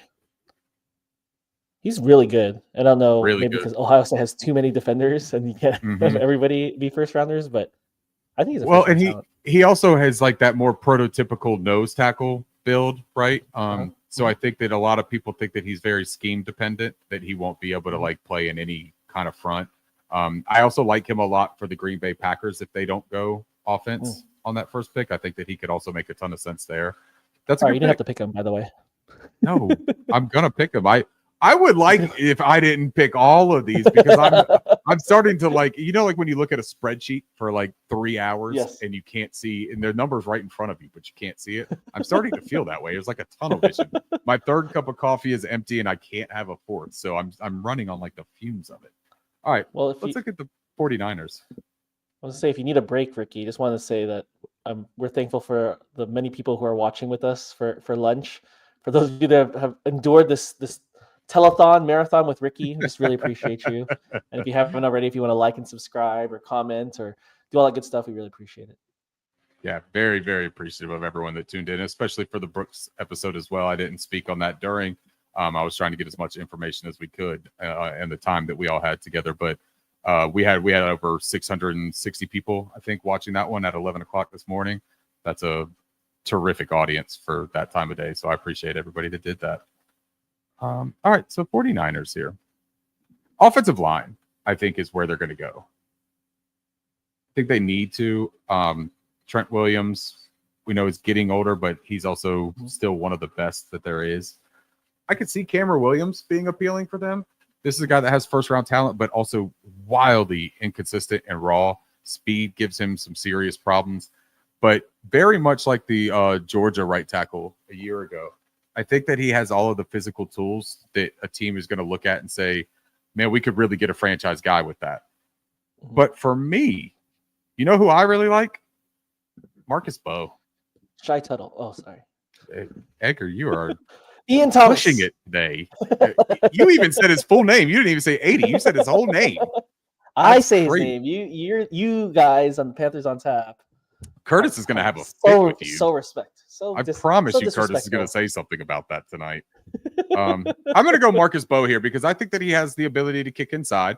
That if you want him to play right tackle or right guard or left guard, I think he's also a possibility at center. But he also, I wouldn't dismiss the ability to play right tackle for Marcus Bowe either.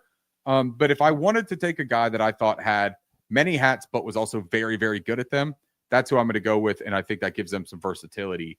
And the physical nature in which he plays with just screams 49ers to me. And the athleticism of him to be able to get out on those pin and pulls that they like to do in that Shanahan offense, I think that also just really checks out for me with Marcus Bowe.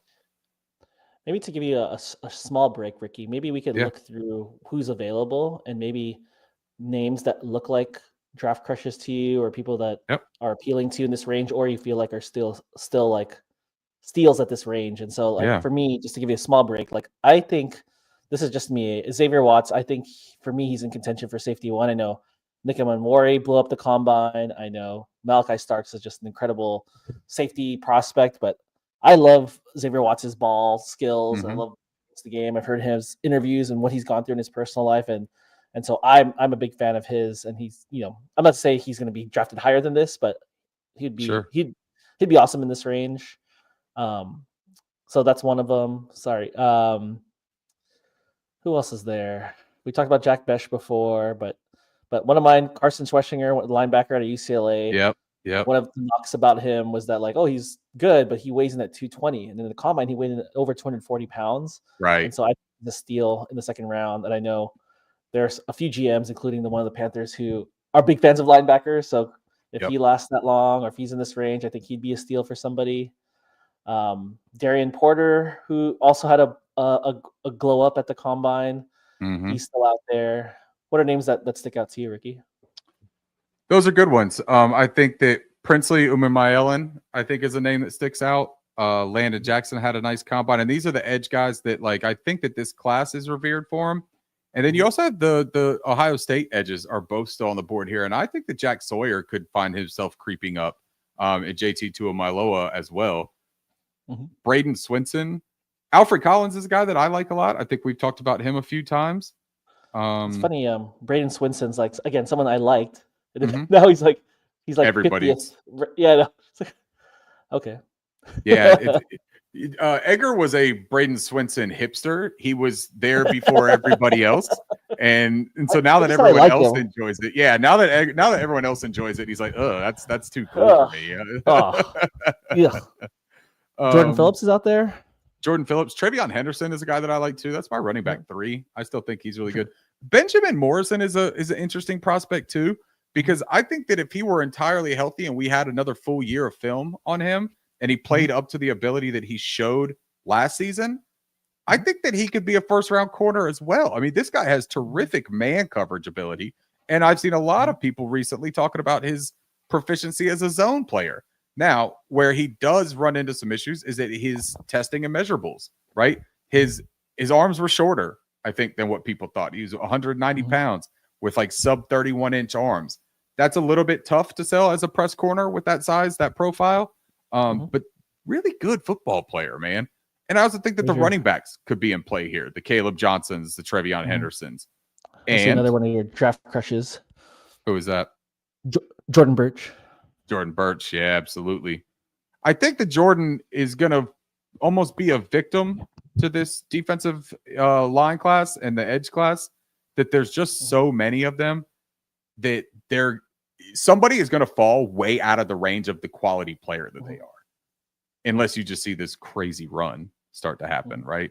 Elijah Roberts is also a guy. I know we're getting, like, digging deep in here, but Jalen Noel, I think, is a guy that's going to see his stock rise to the point where he could end up in one of these areas. I wouldn't be shocked to see him go in the second round with the kind of showing that he had at the combine. And you watch his tape. It's not just the combine. Watch the player. Really, really good football player. Adam says Landon Jackson screams 49er. Yeah, Landon Jackson. Yeah, I thought about that, but you know what? We already did with the 49ers. We already gave them a defender, didn't we? I thought we did. I can't remember who we took now with the 49ers. Shamar Stewart. By the way, obviously we're Panthers fans, but I don't know if it dawned on you, but Joe Person and Mike Kay put out their mocks for this week, and it did. Not surprised to see Jalen Noel on both of their lists, to see Femi Odejo on both of the lists. Just throwing it out there. And Jacob Parrish was on one of them as well. Yeah. Kyle Williams was on Jared's and also on Mike Kay's. So, yeah, we're in decent company at least, right? You're a draft influencer, Ricky. No, not even a little bit. These are just good football players, man. You're a draft hipster. All right. TJ Sanders is another name that we didn't even bring up, but he's dropped a little bit here. I think that he's going to be able to find a home at some point. But what I'm going to do for the Dallas Cowboys is I'm going to take a running back, and I am going to go Trevion Henderson. The dynamic. Zeke Elliott. Yeah, right. The dynamic element that he would bring to that offense, they just had Rico Dowdle, who's a top 572 player in the NFL. And they had the guy that they traded to Tennessee the year prior, Tony Dorsett. Tony Pollard. um, Tony Pollard, they traded him, but that element that Tony Pollard brought to the offense that was missing, that the ability to catch out of the backfield, the home run hitter, if you will. I think that's what Travion Henderson brings. And when you added Luther Burden, you already have CeeDee Lamb. Dak is coming back. The offensive line, you're going to have to figure out a little bit. You're probably going to have some pieces to move around for that. But adding Travion Henderson, I think that gives them that dynamic that we've seen them succeed with before. And I think they want to find success quickly, and they're closer, they feel, on the offensive side than they are on defense. So I could see them just adding dynamic playmakers. So for the Colts, who do we take with the Colts first pick? We took, Tyler Dallas Warren, of Clark. course. Oh, Tyler Warren, Yeah, sorry. of course we took them. I don't know, Edgar. What are you thinking here? You like Xavier Watts. I think Xavier Watts could fit here too, actually. Let's do that. That's who I like. Okay. Let's go Xavier Watts here.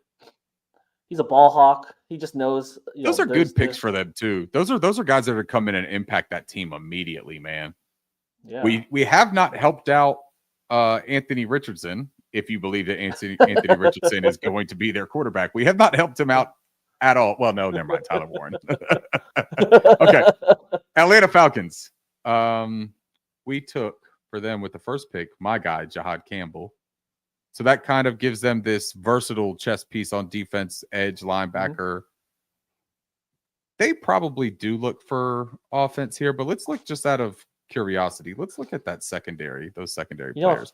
As you're looking, Ricky, a fun fact for those who caught this on Twitter, but they were saying that the Falcons did not have any meetings. Maybe I got this correctly, but they didn't meet with any offensive prospects. Like everything was just defensive prospects that they were meeting with. So either that, now I'm confusing it. Either they only met with defensive prospects or they only brought their defensive coaches with them to the combine, but they're definitely looking at defense. Okay. That's not to say you should change whatever you're going to do, but no, but I think that's worth noting, right? They were terrible from a pass rush standpoint. We added Jahad Campbell, but Jahad Campbell is a little less of like the guaranteed edge player. I think Princely Umanmielen is a guy that I would take here. I'm higher on him than I am on Landon Jackson. I'm higher on him than I am on any of these guys remaining. Outside of Jack Sawyer, I do like. But Princely gives you that bend. He gives you that burst and explosiveness off of the edge. I think if you can add him and Jahad Campbell to that pass rush, you're cooking with grease now. Like that's an actual issue. If those two can reach their potential, you have a real dynamic system right there. By the way, Ricky, I was correct on both accounts. They only met with defensive prospects and they only brought defensive coaches to the combine. So they are absolutely going offensive tackle and wide receiver with their first two picks. Jackson Dart sends it in. Right, exactly. Yeah, that's their contingency plan for Michael Penix Jr. as another quarterback. It's the biggest swerve that you'll ever see. You know what I think? I think Arizona could be in the hunt for an offensive player as well. But there's just not a whole ton of guys that are appealing here. Just off first glance. They have the tight end of their future. They have Trey McBride. From a wide receiver standpoint, they just drafted Marvin Harrison Jr., Kyler Murray. They drafted Trey Benson at running back last season. We gave them Kelvin Banks to solidify that offensive line. I think that they're going to look at defense. And when you look at the defensive interior, I think this is the absolute bottom out for TJ Sanders. Because if he is still on the board with his rushing ability as a 3-tech, I think that this is a terrific landing spot for TJ and gives a pass rush and a nice interior presence for that Arizona defense. Dolphins, we gave them Malachi Starks. Don't even have to look because I remember that one. Let's go offensive line here because I think that they need a little bit of help there as well. Got a guy like the Arizona tackle or guard that I'm going to butcher his last name, so I'm just going to say it Jonah for right now until I feel more comfortable. This is a guy that I think could kick inside. He's got the measurables to play outside, but I think that he's another one of those. Who's the Arizona player last year that the Packers drafted that I really liked? I can't remember his name now. I'm drawing a blank because I've been doing streams for Jordan Morgan. Thank you. This is what happens when you do a stream for like 2.5 straight hours. You just like mush brain, man. Can you imagine how many football names are in your brain, Ricky? Oh my gosh, too many. Whoever existed in every draft prospect that's on. My wife tells me all the times that she wishes that I could do with like important things what I do with football knowledge, where it's just all in my head and I can recall all these things. Maybe this is a position for the Miami Dolphins. We know that they've got Teron Armstead, who also, if I remember right, didn't he say something about like I'll figure out what to do with my contract and then make a decision from there? I'll take the minimum. And yeah, they did some sort of restructure where he's taking Yeah. the minimum and extending a little bit. Yeah. okay, so maybe there's a left tackle need there. Maybe you get a guy that can do a little bit of both. How about Ariante Ursary? I like the big guy, mountain of a human, but he's relatively light-footed for the guy for the size that he is. His good arm length, 6'6", 330 pounds. Senior, has played a lot of snaps, comfortable player. I think he fits what they would want to do there, and I think that he has that versatility to play both and could technically kick inside too if they ask him to. Mhm. All right. So now we are on to the Bengals. By the way, just for fun, want to let you know that DJ dropped his latest top 50. Uh-oh. That's something to look at. All right, we're going to power through this because we got about 25 minutes until I've got to wrap up. How many picks do we have left? We got about 14, 15 picks. Okay. We could do that, right? Simulate to end. Simulate to end. Finish it up. Bengals. Let's talk about the Bengals. We gave them a fun player. We gave them Mykel Williams, who could be a steal at pick 17 there. I honestly think that could be a really huge pick for them if that falls to them. Talk about a wide receiver, though. T. Higgins, likely back. Jamar Chase. Jack Betch is a guy that, when you talk about their tight end situation, right? They have Mike Gesicki. Don't know if he comes back. Betch was a guy that at LSU started his career at tight end. Reliable, where he's supposed to be type of player. I think that he's decent athletically. He was better in this short area quickness agility drills than he was in the 40 necessarily, but short-handed, reliable pass catcher. I could see that being a thing that Joe Burrow enjoys. I'm going to give Jack Betch to the Cincinnati Bengals here. What's your instant takeaway on that? You seem like you had a reaction. I was going to say that they did draft one last year, but they don't seem very enthralled by Jermaine him. Burton. Jermaine Burton out of Alabama. Yeah. So yeah, they didn't seem to trust him a whole lot when it was time for him to like hear his name called. He didn't see the field as much as you would hope he would have with that draft capital. All right, Seahawks. They got Emeka Egbuka to add to their Emeka Egbuka that they have there in Seattle. I'm just kidding. I like the pick. I think that it can work. And I also think that Emeka Egbuka can play Z. I don't think that he's solely a slot. So I think that can work out for him. I'm going Demetrius Knight here. You talk about Mike McDonald as the defensive coordinator. Actually, no, I'm not. I'm not going to do that. I want to. No, going Jack Sawyer. I'm going Jack Sawyer because you know what? Because I'm high on Jack Sawyer. I like him. He's my edge 7. I just think that this is the kind of guy that maybe the measurables aren't terrific. Maybe he doesn't run the fastest 40. You watch him play football, man. He sets the edge well. He's a fiery competitor. He seems like a Mike McDonald guy. And that's weird because Mike McDonald is a Michigan man and this is an Ohio State player. But I think that he would respect the competitor that he is. And I think it brings a really nice skill set to that Seattle defense. Bucks. We gave them Matthew Golden.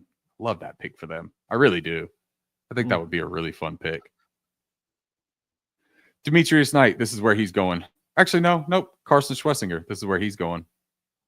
Demetrius Knight's like, dude, you already picked me for. I know it. Could you imagine if like the phone rang once and then it just hung up each time, and he's sitting there like trying to grab it? I'm a jerk. I apologize, Demetrius. He's a terrific football player, by the way. He's going to go to a good situation. Let's go Carson Schwessinger here because I could see him being that roaming, sideline to sideline, good in coverage type of modern day linebacker. And it will also be miserable for us as Panthers fans. Sometimes I think of this from like a self-deprecating type of way. And I'm like, what would make my life miserable as a Panthers fan? Because that's typically what happens. And so Carson Schwessinger ending up in Tampa Bay, I think, would do the trick. I think that would get me to where I need to be. Can you stop drafting good players for other cannot. people, other teams that we hate? Can't stop, won't stop. Nope, never. All right, Denver. Now they just talked about they're releasing Draymond Jones, correct? I believe that was one of the stories that came out. Or no, wait, Draymond played at Seattle last time. Yes. Yeah, that was Seattle. He came from Denver Seattle. to Seattle. Mhm. Denver, what did they have going on the defensive side for them? We gave them Jalen Walker. You're welcome. Wide receiver, tight end. Yeah, you're welcome, Denver. Not welcome to me. I wish he was elsewhere. I could see them winning a tight end. Sean Payton has done a lot of really good work with tight ends. They don't have the answer there, but is this too early for them to take one of these? I don't think so. I think that this is where I would be comfortable taking Mason Taylor. I like him a lot in this class. I think that he's one of the undervalued tight ends in this class. I could see him being the type that Sean Payton also enjoys. He's a move tight end, smooth route runner, good hands. I like that, and I think that I would be comfortable doing it. But also, I think that they need a dynamic playmaker still. They have Mims, who I think they like. They drafted Troy Franklin in hopes of being that, but they need a real player to pair with Cortland Sutton that gives them like that explosive yards after catch, threat in that offense. Watch this. Jalen Noel going off the board at pick 52. What the heck, man? So they get Jalen Walker and Jalen Noel. If you're looking for a new football team to become a fan of, the Denver Broncos may not be a bad place to start your residency. The Denver Jalens. The Denver Jalens. Steelers. The Steelers. This is where we're going to give the Steelers an offensive weapon too, and we're going to go wide receiver here, because I think that they are in a serious mode to bring in a wide receiver. How about Trey Harris? I think that Trey Harris is sometimes a little bit forgotten about because he played in that gimmicky Ole Miss offense. But the dude's analytics for this guy, you talk about the quadrants that you want to be in, and you see all these like prime players and where they are. This dude is like above everybody in that top right quadrant of analytics. And that's about any analytic that you could find for the most part, whether it's yards per route run, yards after the catch, contested catch, drop rate is under 10. Grade versus man coverage is 95 according to PFF. I mean, this dude played 8 games last year right here, and it shows 1,000 yards and 7 touchdowns in 8 games. This is a dynamic playmaker. He's a big body guy. You got to wonder about the translation from this system to the NFL. But when you talk about giving a complimentary piece to George Pickens, why not the big body Trey Harris that can also absolutely dominate on the intermediate part of the field? Nice one. Thank you. Chargers. James Pierce Jr. All right. Add a little bit of flair to this Chargers team. What do you say? I also think that the offensive line could be bolstered. Then, Harbaugh's, man. Anybody that is essentially like the khaki pants of a player they want on their team. But Harbaugh is also a Stanford man, right? So how about Alec Iomenor? I think that that's a player that they could have some interest in. He's a guy that had a nice combine that could shoot up the board a little bit. Quentin Johnson, we don't know what he's going to end up doing with them, if they're going to try to keep him there, if he's in part of their long-term plans or not.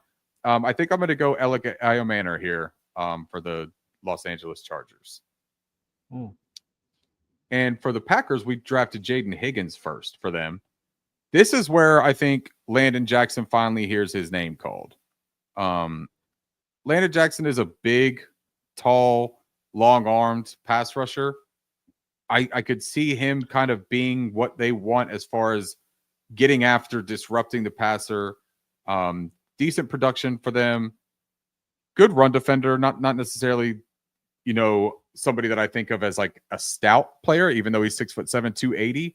I think he's a solid prospect. I'm not nearly as high on him. I like JT Tuamaloa a little bit more. Tuamalo, I can never say his name the right way, Edgar, and I feel so bad every time I try. How about you make the pick here? Can you give me something between? Well, the other thing we have to take account for, Jair Alexander likely gone. Yep. So did they look at Darian Porter here? Darian Porter. Let's go, Darian Porter. I talked myself right out of it. By the way, DJ has Matthew Golden as wide receiver 1. Wow. He alluded to that earlier in the year. Yes. He had said something about he could see him becoming the top wide receiver in this class. So not overly shocked there. Just one spot ahead of T-Mac. The Bills have been looking for an answer in their secondary for some time now. We gave them Derek Carman to bolster their interior and their pass rush. I'm going to go with another guy who had actually. Let's see what's available first before I do that. Man, I'm going Benjamin Morrison here. I knew you were going to do that. I think if he's healthy and that checks out, this is a guy that has cornerback one potential, in my opinion. The tape is really good on Benjamin Morrison. The scary part is he's probably not even the best corner on the roster for Notre Dame this past year. That might have been the true freshman. But Benjamin Morrison, I think, is a really high upside player that if he's healthy and the medicals check out, he could be the answer that the Bills have been looking for a long time in that secondary. Texans, we fortified the interior with Tyler Booker. We know that they are probably going to be looking for that dynamic playmaker at wide receiver. This is Isaiah Bond land for me. Wow. You're going to get all the speed that you are missing from Tank Dell if he's out. I think that the complementary style of play with Nico Collins, I think giving CJ Stroud that deep threat, that field stretcher where we saw him have so much success with Tank Dell early on, I think that that's a really fun dynamic for them.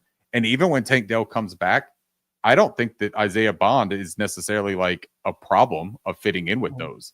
I think that if you have Nico Collins and Tank Dell does come back 100% and Isaiah Bond, man, that's scary. You know what I mean? That's a scary trio of playmakers for CJ Stroud.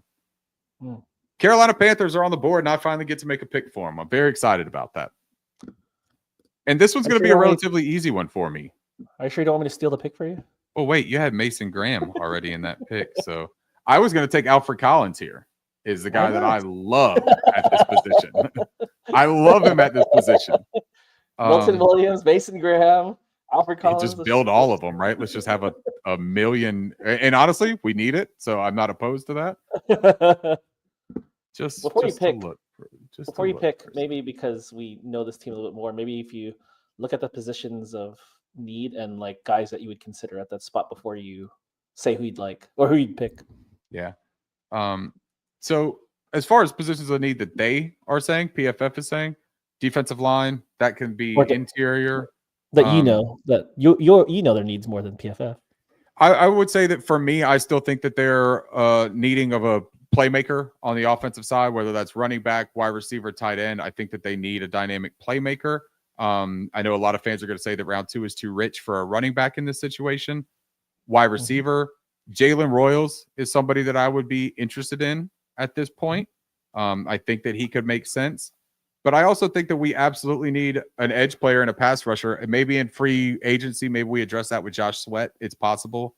But if we don't, I do really like the fit of JTT here for us. We talk about Evero, and I know that Evero isn't necessarily the guarantee that we should be all looking at, but this is a 6'5", 270-pound guy, 34-inch arms, good in run defense, good at setting the edge.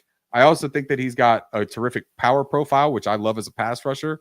I could absolutely see myself looking at him in a similar vein of a Jared Verse with a little bit less on the explosiveness.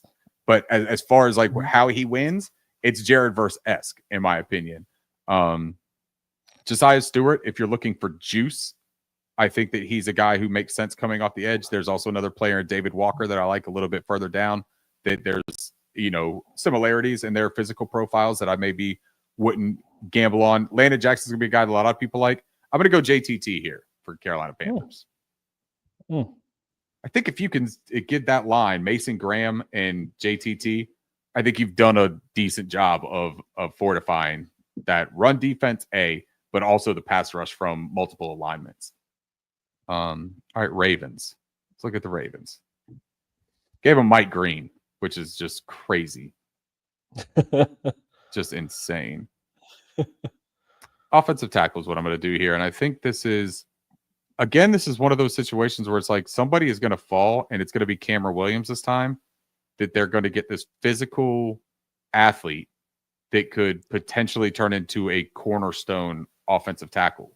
And I think that they have the development over there to be able to do that. And he fits their physical profile of what they like. You know what I mean?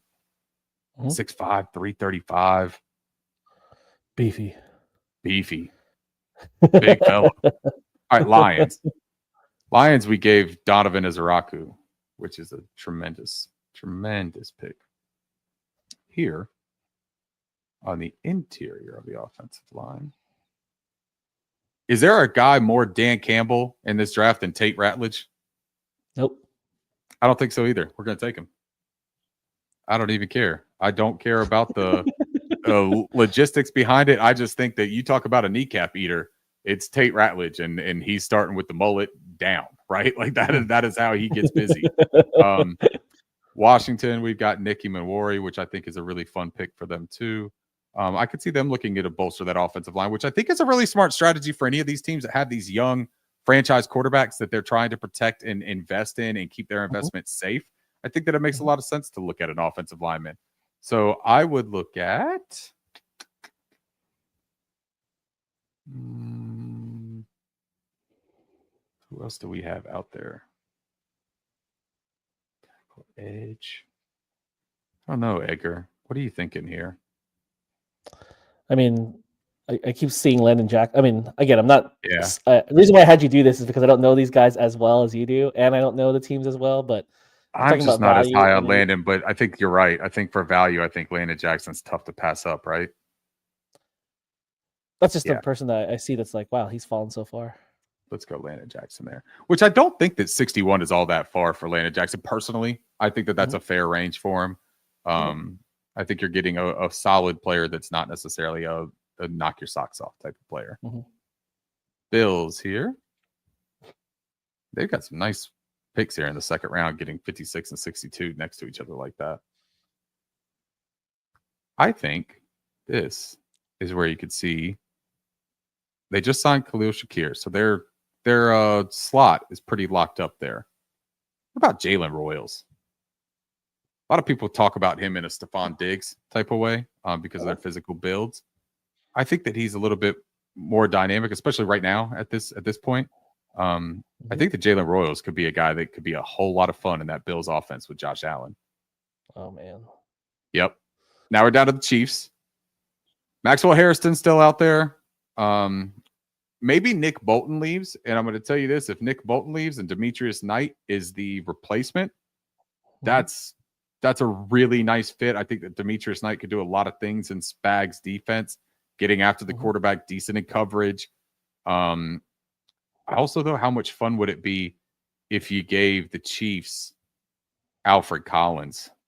That makes a lot of sense. Right? Yeah. Yeah, I like that too.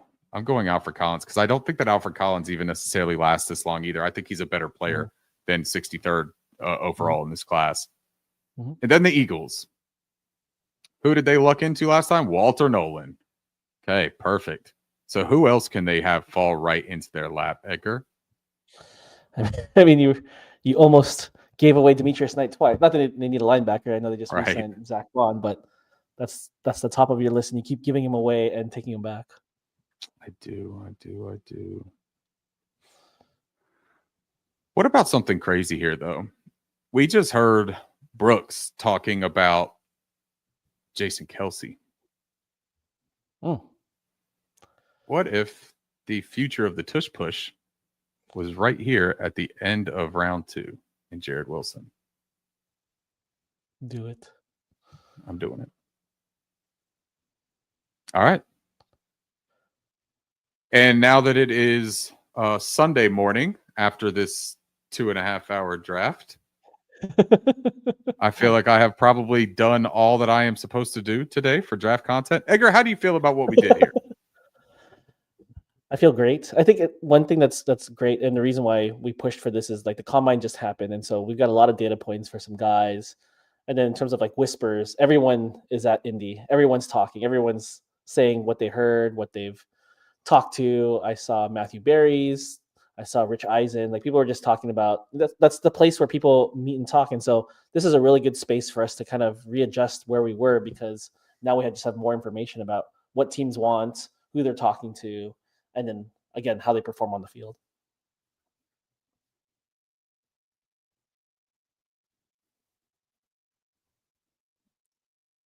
Sorry, I lost the window for a second. That's my apologies.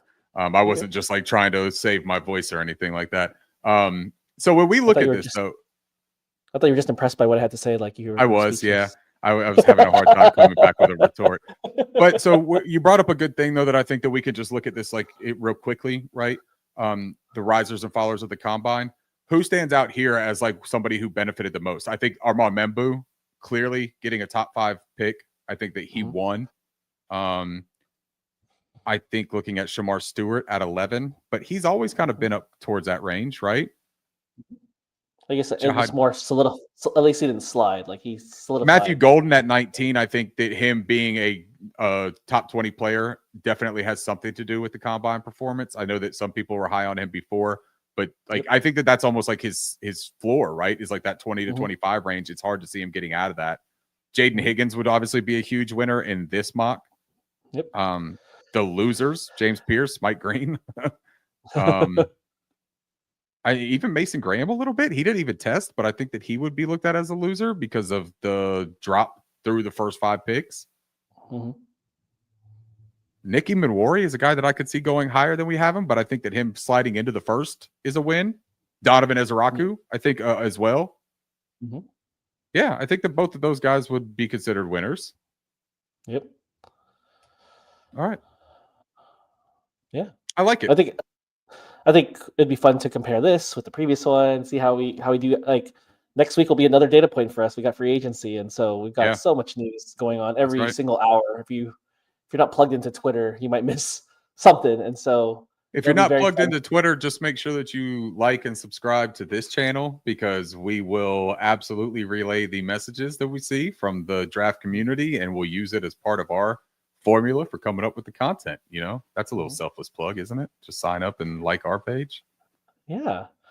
And I also think that if free agency goes, quarterbacks is going to be crazy. Wide receivers are going to be crazy. And so depending on where these top players fall, the whole mock can be just completely destroyed because of how free agency goes. I like Adam's comment here too. First of all, thank you to the over 375 people that are watching this 2-hour draft. Appreciate you all. Adam says, I think the results of this shows potentially how strong the day 2 picks are. I agree completely, because how many times, Edgar, did we come up to a prospect's name and even like going through the list and seeing somebody and just saying to ourselves, like, man, I don't like that Alfred Collins is still on this board, or I can't believe that Landon Jackson is still sitting there. It is going to be about team preferences and fits. I tried to do the best that I could with like how I see these guys and fitting into the teams. Especially in that second round. I thought that our first round we're pretty clear in the fit with some of these teams. The second round, it does get a little bit of value against fit, right? Yeah. Because if you got a guy like Landon Jackson that falls and you just had him rated as like a top 35 player and he's there at 57, you take him, right? Yep.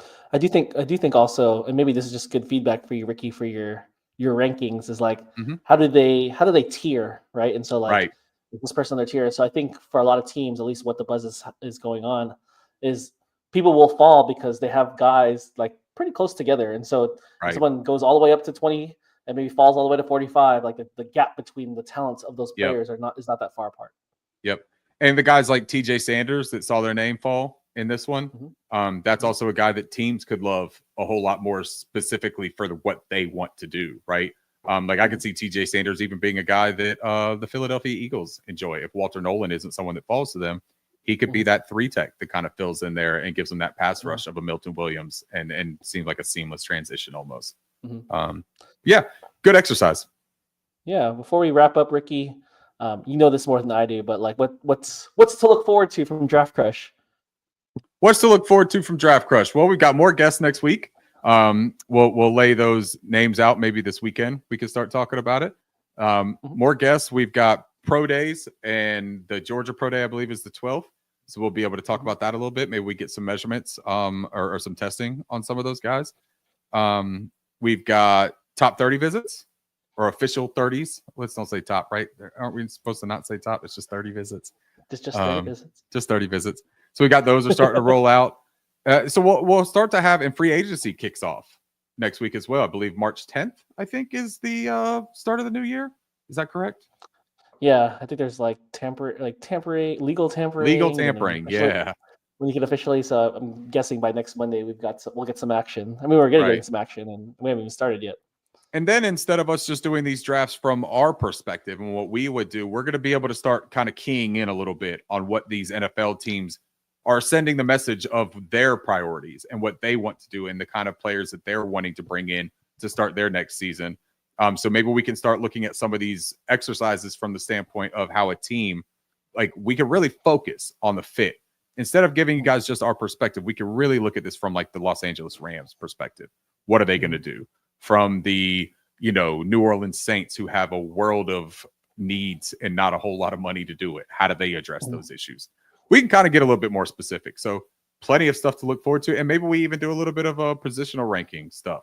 I've got my top 10s pretty much solidified for all of my positions. I've gotten enough work done now that I have those and feel confident about them. So maybe we can start looking at that as well. Thanks for running it down for us, Ricky. And I know that, again, y'all have been with us for so long, so we appreciate it.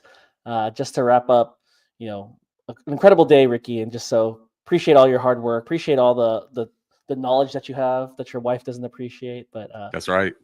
The draft community is better for it. Yeah, I'm glad that somebody enjoys it because it's not here at my house. So stay tuned to Draft Crush. We're available on YouTube. If you haven't commented or liked or subscribed, helps the algorithm. Also on Twitter, and also where all podcasts are found. But for Ricky Rains, I'm Edgar Sumingo. Thank you for joining us, and we'll see you next time on The Draft Crush.